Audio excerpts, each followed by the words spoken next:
Pressure पर absorption किस तरह से डिपेंड करता है, तो अगर हम देखें तो rate of absorption directly proportional to the pressure at constant temperature. मतलब ये हुआ कि अगर आप प्रेशर बढ़ाओगे तो रेट ऑफ एब्जॉर्प्शन भी क्या होगा, ज्यादा होगा। प्रेशर बढ़ाने पे रेट ऑफ एब्जॉर्प्शन भी क्या होगा, इंक्रीज होगा, लेकिन कंडीशन क्या है, at constant temperature. At constant temperature, temperature constant होना चाहिए, राइट। अब ये हो सकता है कि जैसे जैसे आप क्या करोगे, क्योंकि सरफेस एरिया बढ़ाओगे तो रेट ऑफ एब्जॉर्प्शन बढ़ता है, राइट। तो वहां पर अगर हम देखें कि अगर आपके पास ये वाला कोई एब्जॉर्बेंट है, ठीक है, इसके ऊपर पार्टिकल जुड़ रहे हैं। अब इसका मास जैसे जैसे आप बढ़ाओगे तो रेट ऑफ एब्जॉर्प्शन भी क्या होगा, बढ़ेगा, यानी कि पार्टिकल ज्यादा से ज्यादा जुड़ेंगे। लेकिन अगर आप इसका एरिया कम रखोगे, सरफेस एरिया कम रखोगे, तो पार्टिकल भी कम जुड़ेंगे। तो उसी को डिफाइन करने के लिए हमारे पास एक और कॉन्सेप्ट निकल कर आता है, जिसे हम बोलते हैं extent of absorption. Extent of absorption, extent of absorption. अब देखिए क्या होता है एक्सटेंट ऑफ एब्जॉर्प्शन का मतलब ये होता है कि जैसे आपको दिख रहा है यहाँ पर पार्टिकल जुड़ रहे हैं, इनका मास कितना है, और जो आपका सरफेस है यानी कि एब्जॉर्बेंट है उसका मास कितना है, इन दोनों का जो रेशियो होता है उसी को हम बोलते हैं एक्सटेंट ऑफ एब्जॉर्प्शन। यानी कि you can write amount of absorbent divided by amount of absorbent, right. Extent of absorption we can write amount of adsorbate divided by amount of adsorbent। इसे हम x से रिप्रेजेंट कर लेते हैं और इसे हम m से रिप्रेजेंट कर लेते हैं। तो x by m, extent of absorption यानी कि x by m, ये प्रेशर पे डिपेंड करता है कुछ इस तरह से। लेकिन फ्रेंडलिच एब्जॉर्प्शन कहां पर एप्लीकेबल हो पाएगा, लो प्रेशर पर, एट लो प्रेशर। जब प्रेशर बहुत कम है तब तो यहां पर ये पाया गया, अकॉर्डिंग टू फ्रेंडलिच, उन्होंने देखा कि जब आपके पास लो प्रेशर होता है, condition number 1 at low pressure, तो लो प्रेशर पे क्या हो रहा है देखें जरा, लो प्रेशर पे आपके पास जो x by m है यानी कि extent of absorption, it will be directly proportional to the pressure. Pressure क्या है, at constant temperature, at constant temperature, इसीलिए हम इसे आइसोथर्म कह रहे हैं, पी, राइट, ये मिलने वाला है। दूसरी कंडीशन अगर हम बात करें तो दूसरी कंडीशन में क्या होता है कि जो आपका एक्सटेंट ऑफ एब्जॉर्प्शन है, दूसरी कंडीशन हमारी होगी इंटरमीडिएट प्रेशर, इंटरमीडिएट प्रेशर। यहां पर क्या होगा, यहां पर हमारे पास होने वाला है कि जो आपका x by m होगा, x by m, it will be directly proportional p to the power 1 by n, इस तरह से 1 by n, p to the power 1 by n। मतलब यहां पर जो आपका n है इसकी जो वैल्यू होगी, n will be lies between 0 to 1, 0 और 1 के बीच में लाइज करेगा, 0 to 1, ठीक है। अब यहां पर भी अगर हम प्रोपोर्शनलिटी का साइन लगा दें तो right x by m equal to k p to the power 1 by n, ये आपका निकल कर आएगा। और intermediate condition x by m extent of absorption equal to k p to the power 1 by n, जहां पर n का value 0 से लेकर 1 के बीच में होगा, लाइज बिटवीन 0 to 1, n का वैल्यू, राइट। n का वैल्यू कहां पर लाइज करेगा, 0 से 1। और मोस्ट ऑफ केसेस में देखा गया कि जब इंटरमीडिएट प्रेशर की हम बात करते हैं तो n का वैल्यू 0.1 से लेकर 0.5 तक होता है, अधिकतर केसेस में हमने ये देखा, ठीक है। तो ये तो हो गया इंटरमीडिएट। लेकिन जब हम हाई प्रेशर की बात करते हैं नहीं पढ़ने वाला, x by m independent from pressure, that means x by m equal to, we can write k p to the power 0, और further we can write it as, ऐसा लिख सकते हैं x by m equal to k, यानी कि high pressure पर, बहुत ज्यादा प्रेशर पर जो एक्सटेंट ऑफ एब्जॉर्प्शन होगा that will be remain constant, कोई फर्क नहीं पड़ने वाला। यहाँ पर पार्टिकल जुड़ रहे हैं, आप प्रेशर बढ़ा रहे हो, प्रेशर बढ़ाओगे तो पार्टिकल जो दूर था नजदीक आएगा, ठीक है। प्रेशर बढ़ाओगे तो जो पार्टिकल दूर था वो तो नजदीक आएगा, इसकी सरफेस पे जुड़ेगा, ठीक है। अब और प्रेशर बढ़ाया आपने तो और पार्टिकल जो दूर थे वो इसके पास। अब एक कंडीशन आपके पास ऐसी आई कि आपने और प्रेशर लगा दिया, और प्रेशर लगा दिया।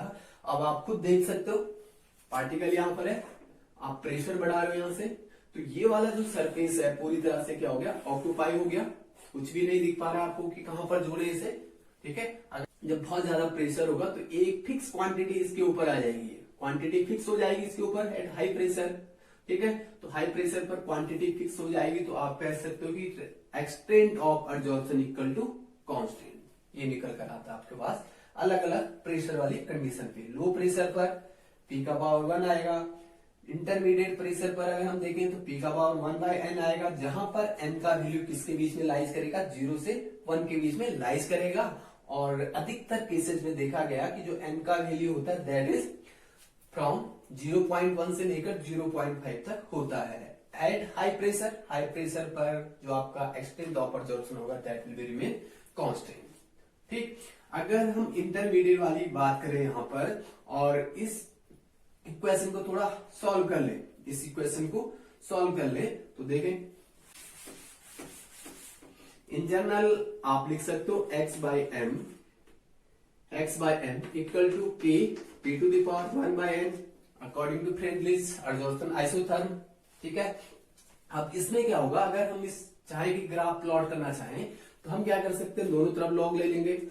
तो दोनों तरफ अगर आप लॉग लोगे तो log x by m equal to log k p to the power 1/n।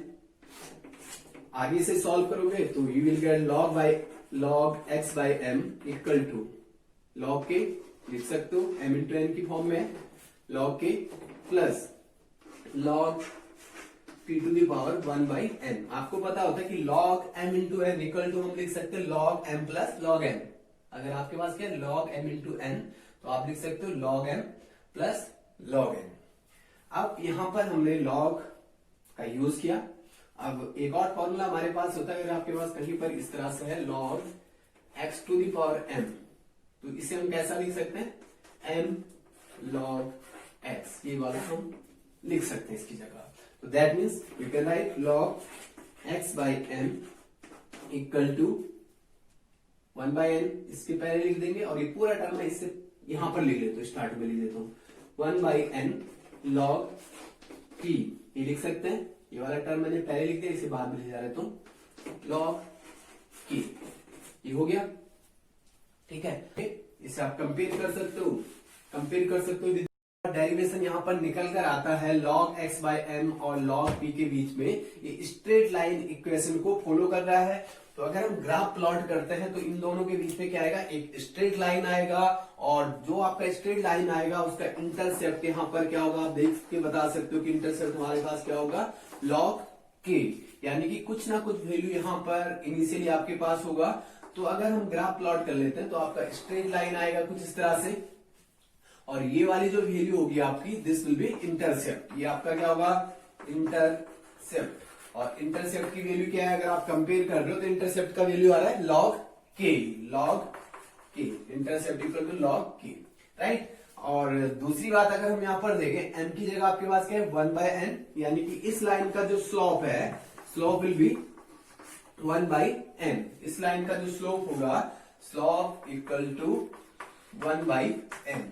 तो ये आपका ग्राफ हुआ between log x by m and log p। अगला ग्राफ अगर हम देखें तो आपके पास क्या है, जब आप log की फॉर्म में लिखते हो x by m और प्रेशर के बीच में ग्राफ प्लॉट करें तो आपके पास इनिशियली लो प्रेशर पर तो कुछ स्ट्रेट लाइन आएगा, धीरे धीरे जैसे जैसे आप प्रेशर बढ़ाओगे ग्राफ में यहाँ पर कर्व शेप आता जाएगा और कुछ टाइम बाद ये सीधा हो जाएगा, यानी कि एकदम आपका कांस्टेंट हो जाएगा। ये आपने देखा जब हम बात करते हैं फ्रेंडलीज एब्जॉर्प्शन आइसोथर्म की एट कांस्टेंट टेम्परेचर, तो इनिशियली जब आपके पास प्रेशर लो होता है तो ये जो आपका एक्सटेंट ऑफ एब्जॉर्प्शन है ये लीनियरली वेरी करता है। तो लो प्रेशर पर तो कुछ इस तरह से ग्राफ आता है, लेकिन जब हम इंटरमीडिएट प्रेशर की बात करते हैं तो यहाँ पर कर्व आपको दिखता है।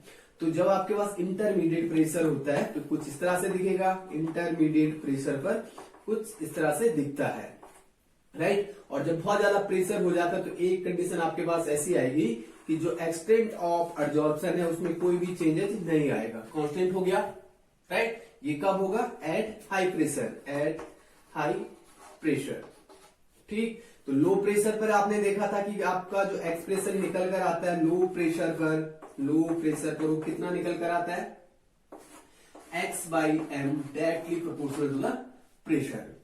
दूसरी कंडीशन आपके पास होती है इंटरमीडिएट के लिए, इंटरमीडिएट प्रेशर पर आपके पास जो कंडीशन निकल कर आती है that is x/m directly proportional to the P⁴ और तीसरी कंडीशन हमारे पास होती है एट हाई प्रेशर,